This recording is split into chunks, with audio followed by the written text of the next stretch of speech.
Johnny Dollar. 30 days had September, April, June, and November. All the rest have 31? Except... Okay, except so. Today is February 27th, so this month we get cheated at a couple of days or two. So what, and who are you? Oh, now, Johnny, after all these years? Oh, sure. Sure. Pat McCracken, Johnny, Universal Adjustment Bureau. Right, and I... Hey, you mean I sound like that over the phone? Yeah, just like one of the pallbearers at your own funeral, Pat. Okay, let's get down to business. Yeah, why not? But what's the worry about February being a little short on days this year? And every year? Plenty, because of something that happened almost 6 years ago. A case that even the famous Johnny Dollar couldn't solve. Oh, look, if you ever start adding up all the cases I haven't solved. Hey, wait a minute, 6 years ago? That's right. Bernard Margot. That's right. Barney the Bum. Yep, the cheap hoodlum who died when he jumped off the Triborough Bridge in New York back there in 19... Hold it, Pat. You know as well as I do that whole thing was a phony so that Big Mike Killian could collect Barney's $300,000 insurance, remember? Well, I seem to remember you spending a few thousand of the company's money trying to prove that. But I also remember you didn't even get to first base. Because I couldn't find Barney, couldn't find where he'd skip to. But if you could now, before the 1st of March, you'd save the company that $300,000. Pat, you mean you got a lead on him? Maybe. Want to come over here and talk about it? Brother, I sure do.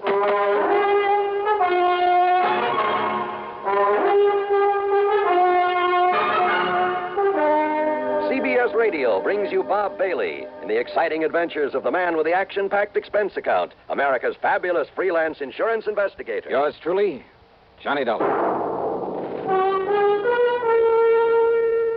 Munch, munch, munch a bunch of Fritos, corn chips. It's not polite to smack your lips, but you can't help it with Fritos, corn chips. Munch, munch, munch a bunch of Fritos, corn chips.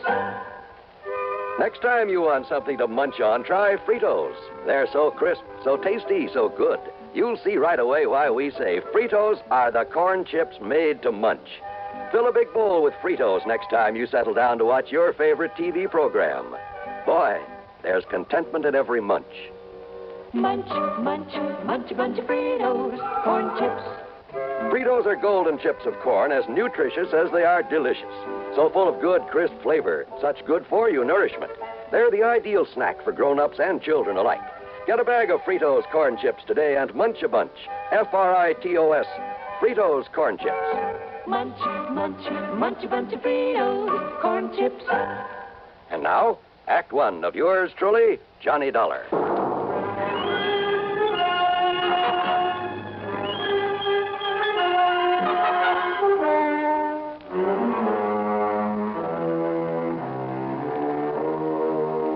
Expense account submitted by Special Investigator Johnny Dollar to the Universal Adjustment Bureau, Home Office, Hartford, Connecticut. Following is an account of expenses incurred during my investigation of the look before the leap matter.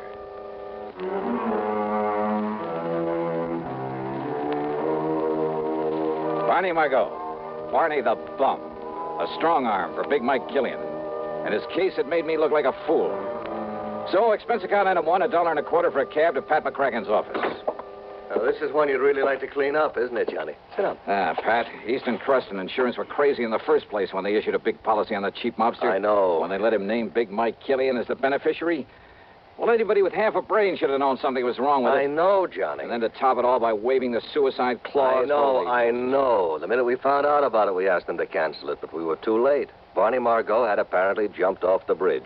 And neither you nor the police nor anybody else at that time could prove that he hadn't. And just because some of Barney's clothes were found in the water, because of that phony suicide note he left on the bridge. Don't forget the witness, Johnny, the girl who saw him alone out there on the bridge before he disappeared. Yeah, I who remember. also saw something, presumably his body, topple off into the water. Mady Prescott was her name. Yeah, that's the one. And since Barney had been seen going onto the bridge but didn't show up after what she saw... So they took Big Mike Killian's word for it that Barney made the leap. That's right. Whereupon Big Mike immediately claimed the insurance. However, Johnny, Killian has not been paid that $300,000, nor will he be if you can produce Barney Margot in time. Yeah, but how much time? Well, according to the final decision of the courts, while we were fighting this payment, unless he's picked up before March 1st... Oh, are you kidding, Pat? Today is the 27th of February, and yes. According to that little rhyme you tried to charm me with over the phone, yes. Tomorrow is the last Johnny, possible chance. Johnny, will you listen? Yeah, well... The girl, that Mady Prescott, just came back from Paris. Paris? Well, what's that got to do with it? She made a report to the police, and they passed it on to us. She says that only a few weeks ago, right there in Paris, she saw Bernard Margot. Oh? Oh. Yeah. thanks to all the international red tape involved, there's no way we can possibly get him back here in time. Well, even so... What's more, all the proof in the world that he's still alive is no good unless he himself is brought back to New York. Oh, now, wait. Well, that was the decision of the courts. That's the way it stands. Oh, great. But, Johnny, if you somehow, and believe me, not only I, but the police will close their eyes to whatever method you might have to use, if you could somehow get him back here in time, well, I'm thinking about a $10,000 fee in addition to your expense account if you produce him. Nothing, of course, if you don't. Before March 1st, it's impossible. Yes, I know. So, Pat, I'm going to try.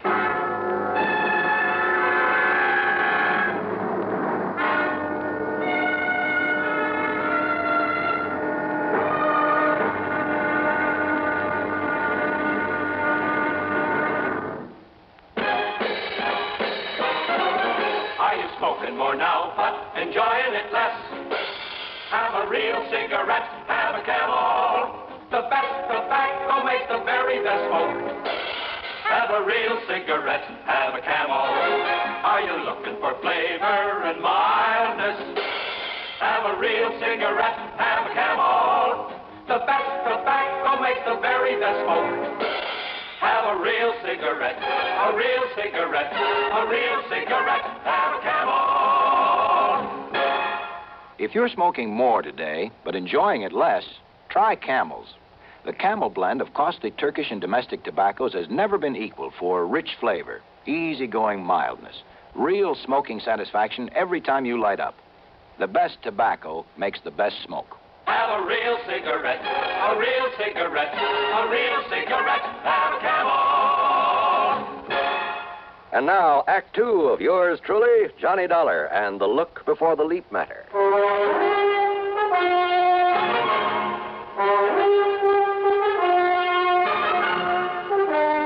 Item 2, 1050, taxi, a train to New York, and a cab to the 10th floor apartment of Miss Mady Prescott.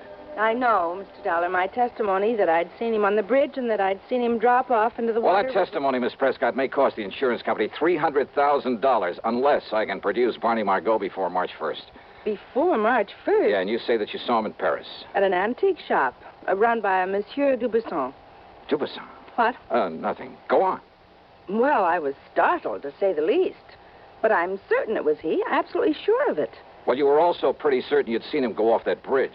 I know, but I must have been wrong at that time. So you could also be wrong now. I know. But it's the only thing I have to go on. And you know, since you mentioned the name Dubuisson... Well, thanks very much, Miss Prescott.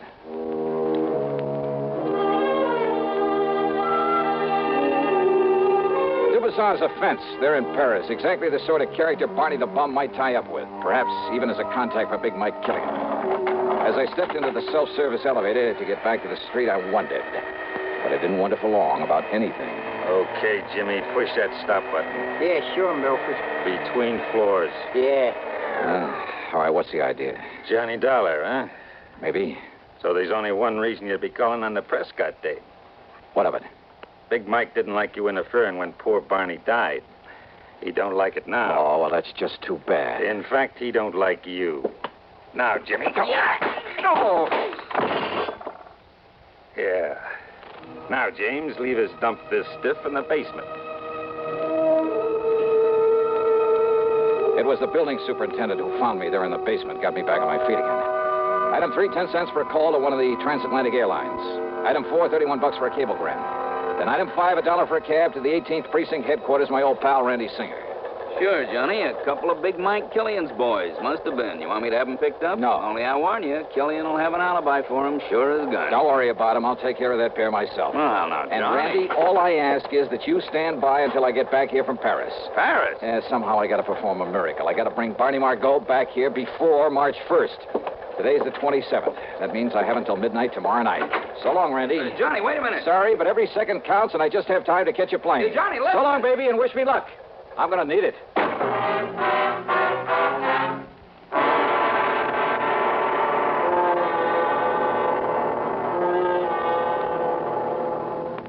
Act 3 of yours truly, Johnny Dollar, in just a moment. Meet star Stuart Irwin. Nothing's worse for an actor than a nasty cold. To feel better quickly, I take wonderful 4-way cold tablets. The fast way to relieve cold distress. Right. Tests of all the leading cold tablets proved 4-way fastest acting. 4-way starts in minutes to relieve muscular pains, headache, reduce fever, calm upset stomach, also overcomes irregularity. Take my advice. For your next cold, take 4-way cold tablets. The fast way to relieve those cold miseries. 4-way, only 29 cents. And now here's a word about another fine product of Grove Laboratories. Does dandruff dull your hair, leave scalp itchy? Get Fitch Dandruff Remover Shampoo and get rid of unsightly dandruff in 3 minutes. 3 minutes with Fitch regularly is guaranteed to keep embarrassing dandruff away forever. Apply Fitch before wetting hair. Rub in 1 minute. Add water. Lather 1 minute. Rinse 1 minute. Every trace of dandruff goes down the drain. 3 minutes with Fitch. Unsightly dandruff's gone. Fitch can also leave your hair up to 35% brighter. Fitch Dandruff Remover Shampoo. And now, Act 3 of yours truly, Johnny Dollar.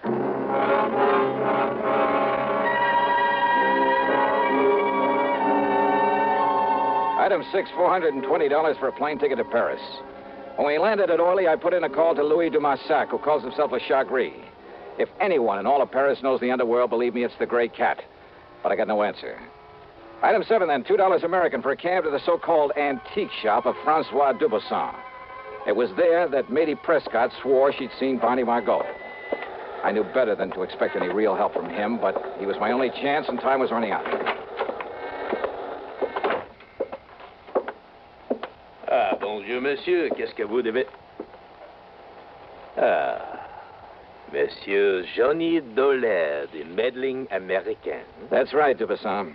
And to what does the fair city of Paris owe the honor of your presence, eh? Bernard Margot. Margot? That's right. I want to know where he is, where I can find him. Now, by what could you possibly think I might know this Bernard Margot? Oh, look, don't start beating about the bush. And do you think that I would tell you anything of him if I did? Now, look, Dubuisson. I have not forget the trouble you have made for me when you last come here. No. Maurice. Maurice. Monsieur? Oh, no, you don't. Just stay where you are, Maurice. Pardon? Monsieur Dollar. I suppose this gorilla's your bodyguard? Not at all. Well, if he tries to get rough, or you try any tricks, Dubuisson. You are a smart man, Monsieur Dollar, but also a fool. Yeah? Maurice, you have my permission to leave now to arrange the funeral of your friend. Ah, bien. You see, your alarm was for nothing. Okay. But now, about this Barney Margot. I told you I knew nothing of him. And even if I did, do you forget, monsieur, that you have no authority here in France? Now, you listen. In other words, why do you waste your time when you know that all you will learn from me is nothing? Threats, even the promise of a bribe got me nowhere. So I left him, and again I put in a call to Louis Dumassac, my underworld contact. This time, the line was busy. At least it meant he was home. So item 8, $3.20 American for a cab to the dingy little apartment at the far end of the Rue de Pas de la Mule. It's one of the most disreputable-looking buildings in the whole city. Dirty, squalid, falling apart at the seams. And, of course, Le Chagris had to live at the top of 4 long flights. When I finally got up there, feeling slightly winded, I noticed that his door at the end of the gas-lit hallway was half open. And I could see him inside, lying on the floor, the telephone dangling beside him. Hey, Louis. Dumassac. Ah. Huh? Bien. Maurice. Vous, monsieur. Oh.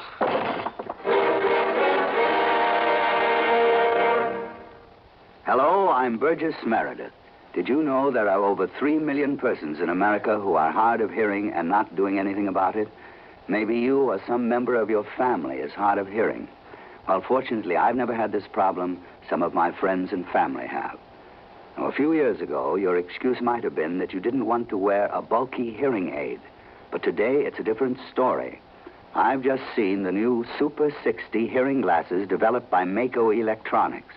If I hadn't known they were hearing glasses, I would have guessed them to be regular eyeglasses. It's a wonderful way for any hard of hearing person to conceal a hearing loss. There are styles for both men and women.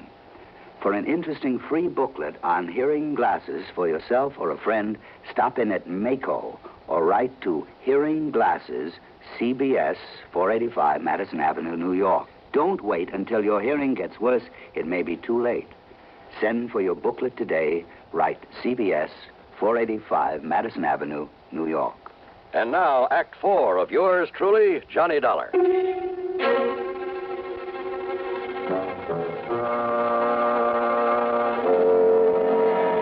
Only my sudden arrival had kept Maurice from killing Louis de Marsac.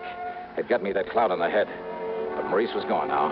After working over Louis for a few minutes, pouring some cognac into him, he finally came around. Oh, Monsieur Dollar. Yeah, that's the stuff, Louis. Just let me help you out here on this couch. Oh, but so much pain. Yeah, you really got it, brother. Only for you, my oldest, my dearest friend, would I suffer so? Yeah, here. Yeah, take another slug of this. No, alas. Even that will not mend my broken head. Would a couple of $100 American help? Eh? Oh? Did you get my cablegram? Oh, oui. And I found him for you. Barney? Where? It is worth perhaps $500. $300. But, monsieur... Okay, $350. Where is he? But if Monsieur Dubuisson finds out that it was I who took care of Barney Margot... He already knows that I'm here. That's why he sent that Maurice character to arrange for a funeral. Funeral? And he was talking about your funeral. But now, wait.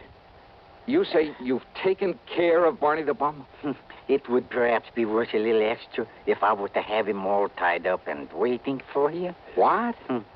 Listen, if you can actually deliver him to me, I'll give you $1,000 right now. But I can, monsieur. Where is he? And perhaps 2,000 if I've arranged a way to get you both out of the country, back to the United States, without anybody knowing about it. Yeah, 2,000. I'll cable it to you if I can get him back to the States before midnight tonight.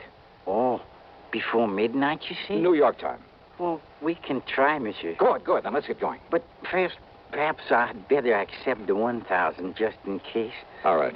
All or nothing. $2,500 if I make it. Then come. First, we get Barney out of the closet here. Out of this closet here in your room? But of course. Well, I'll be. And then we drive to the airfield where the plane is waiting for you.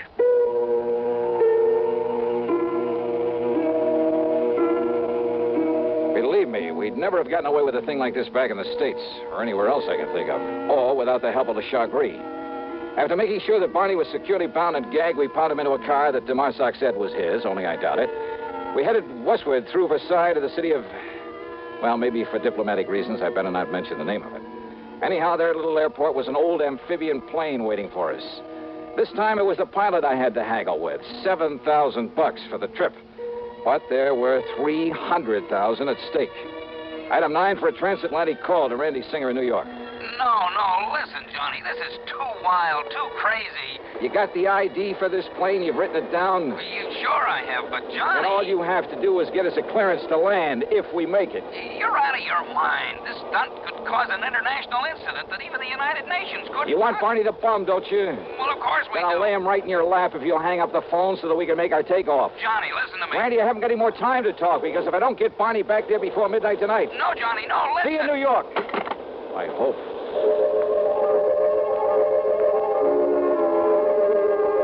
Oh, that plane trip was something I'll never forget.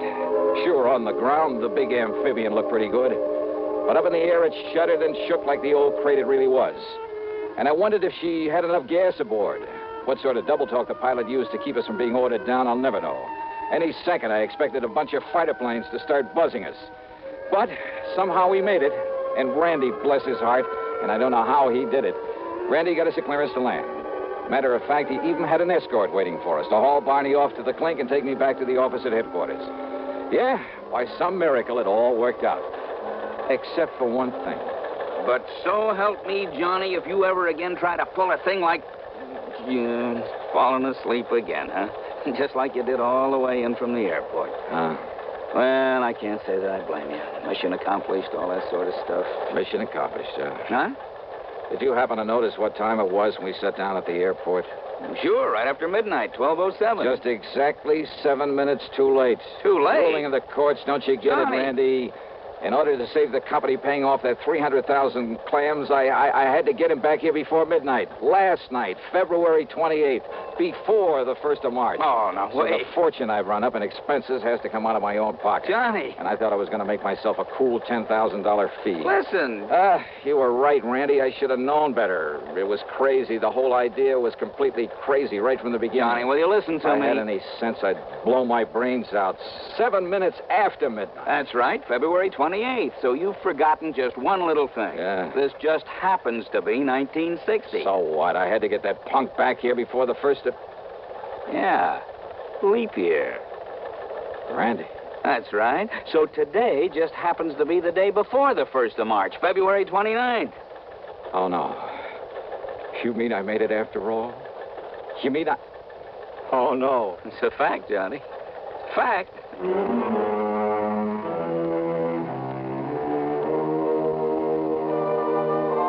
You know something? I should have blown my brains out for forgetting that extra day this month, this year. But instead, I'll just take that $10,000 in fees. As for the expense account, hold your hat. $9,571. Yours truly, Johnny Dollar.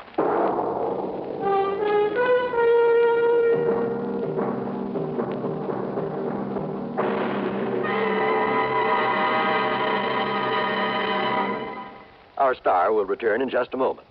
Constipation is something people don't talk about much, but it can be a problem for anyone, even doctors. And when constipation occurs, it's interesting to see just what doctors consider important about a laxative they might use or recommend.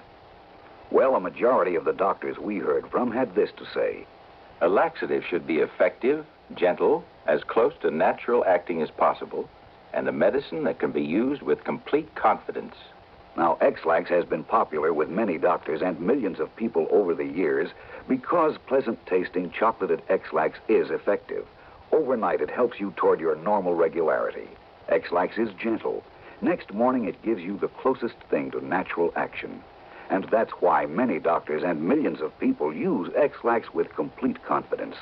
X-Lax, the laxative that helps you toward your normal regularity gently, overnight. Is X-Lax in your medicine cabinet? Now, here's our star with something to think about. On account of its Brotherhood Week, Johnny? John, it's a thought for this week and every week, and it's simply this. In my job, I run across all sorts of people, both the right guys and the wrong ones. And this much I'm sure of. A crook is a crook in any place, in any language. He's just no good. But an honest man, a man who respects the law and the rights of his fellow humans, regardless of his hue, his origin, or his accent, well, believe me, that one is yours truly with Johnny Dollar.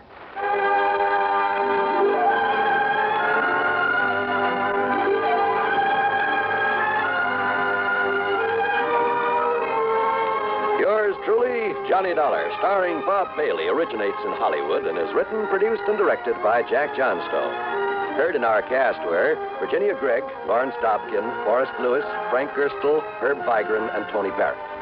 Be sure to join us next week, same time and station, for another exciting story of yours truly, Johnny Dollar.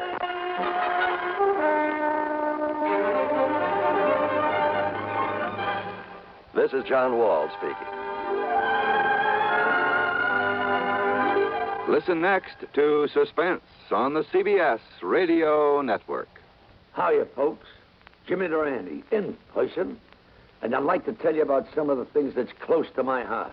Well, Jimmy, I'm sure one thing that's close to everybody's heart is the Heart Fund. And that's especially true today, Heart Sunday. Hey, that voice sounds very familiar. Well, it should, Jimmy. It's me, Gary Mohr. That's who that is, Junior. Yeah, I thought I'd help you tell the folks how important Heart Sunday is. Everybody wants to get into the act. Well, I certainly hope you're right, Schnoz. We want everybody to get into the act to help fight our nation's #1 health enemy, heart disease. And the best way to do that is by supporting the Heart Fund, our #1 defense. You planned to say something like that, didn't you, Jimmy? I did indeed. So, friends, when your Heart Fund volunteer calls on you today, Heart Sunday, remember your dollars will help our scientists develop new and better ways to safeguard healthy hearts and save those that are already afflicted. Come on, folks. Dig deep for your contributions to the Heart Fund. Believe me, it'll do your heart good, too. Radio 59, WROW, with the news service unmatched in the Tri-Cities.